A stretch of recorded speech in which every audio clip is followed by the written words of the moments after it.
ये समय है 2012 से पहले का, जब इंटरनेट जैसी चीजें इतनी तेजी से फैली नहीं होती हैं।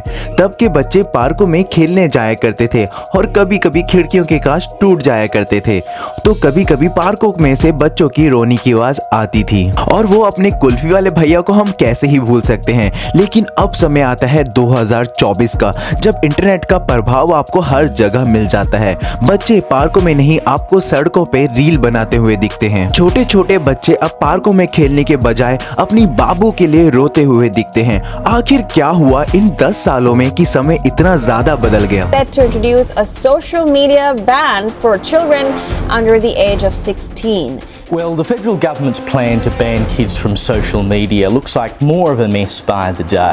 ये कहानी है मोहन की, जब उनका बेटा एक आईफोन खरीदने की जिद करता है। हालांकि बात है कि उनके पिता अपने परिवार को चलाने के लिए सिर्फ मजदूरी करते हैं। और ये सिर्फ एक कहानी नहीं है। उत्तर प्रदेश में रहने वाले एक लड़के ने अपनी मम्मी से पैसे लिए ताकि वो आईफोन खरीद सके।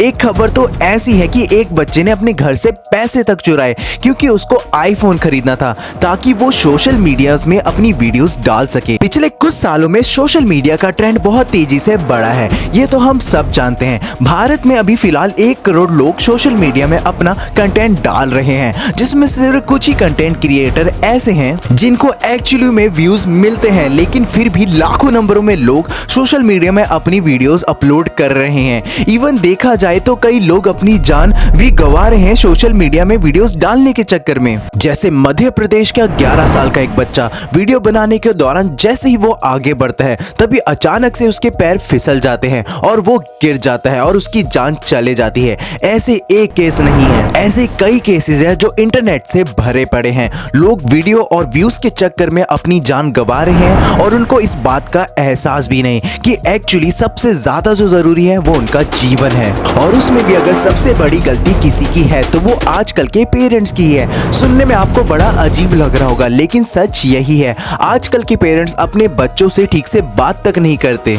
और अगर आप 10 साल पहले की बात करोगे तो आप देख सकते हो कि जब हम सब रात को इकट्ठे बैठा करते थे तो वो फोन का इस्तेमाल नहीं करते थे, बल्कि आपस में एक दूसरे से खुलकर बात किया करते थे। और आजकल के पेरेंट्स तो बिल्कुल इसका उल्टा है। जैसे ही बच्चा कुछ ज्यादा जिद करता है या फिर रोने लगता है तो उसी के हाथ में फोन उठाकर दे दिया करते हैं ताकि वो चुप हो जाए। लेकिन आप सोचो कि आप कितनी बड़ी गलती कर रहे हो। फोन और सोशल मीडिया एक ऐसा एडिक्शन है जो किसी भी ड्रग्स या अल्कोहल से बहुत ज्यादा है। एक सर्वे के अनुसार हम लोग अपने स्मार्टफोन और टेक्नोलॉजी से इतने ज्यादा एडिक्टेड हो चुके हैं कि इसके बिना रहने का सोच भी नहीं सकते। और अगर आपको मेरी बात गलत लग रही है तो एक बार आप इसको जरूर सुनो। एक न्यूज आर्टिकल के अनुसार एक बच्चे ने अपनी मम्मी को सिर्फ इसलिए मार दिया क्योंकि उसकी मम्मी ने उसको फोन यूज करने से मना किया था, क्योंकि वो काफी देर से स्मार्टफोन का यूज कर रहा था।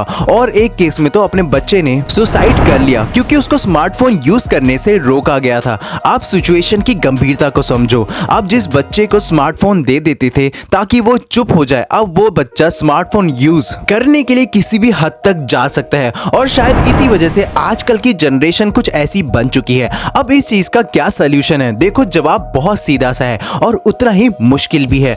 आप लोगों को अपने बच्चों को बताना होगा कि बाहर भी एक बहुत बड़ी दुनिया मौजूद है। आपको अपने पुराने खेलों के बारे में बताना होगा कि कैसे हम खेला करते थे बचपन में। और रात को जब पूरा परिवार साथ में बैठा होगा तो फोन यूज करने की जगह उनसे बात करो, ताकि उनको इस चीज का एहसास हो कि फोन के अलावा भी एक दुनिया मौजूद है जिसको हम परिवार कहते हैं। इसके अलावा मैं आजकल की जेंजी को एक बात बोलना चाहूंगा, ये दुनिया बहुत खूबसूरत है, बहुत कुछ करने को है। आप वो सब ट्राई करिए, लेकिन फोन का इस्तेमाल थोड़ा कम करिए। और अब शायद कुछ लोग ये कहना चाहेंगे कि मुझे तो स्मार्टफोन की कोई एडिक्शन है ही नहीं, तो मैं सिर्फ उनसे एक बात बोलना चाहूंगा कि आप 2 दिन सिर्फ स्मार्टफोन के बिना रहकर दिखाइए। अगर आप ये कर सकते हैं तो समझ लीजिए फिलहाल तो आपको कोई एडिक्शन नहीं है। इसके साथ मैं अलविदा लेता हूँ। अगर आपको ये वीडियो अच्छी लगी हो तो कमेंट में जरूर बताना। ऐसी और भी वीडियो लेकर मैं आता रहूंगा।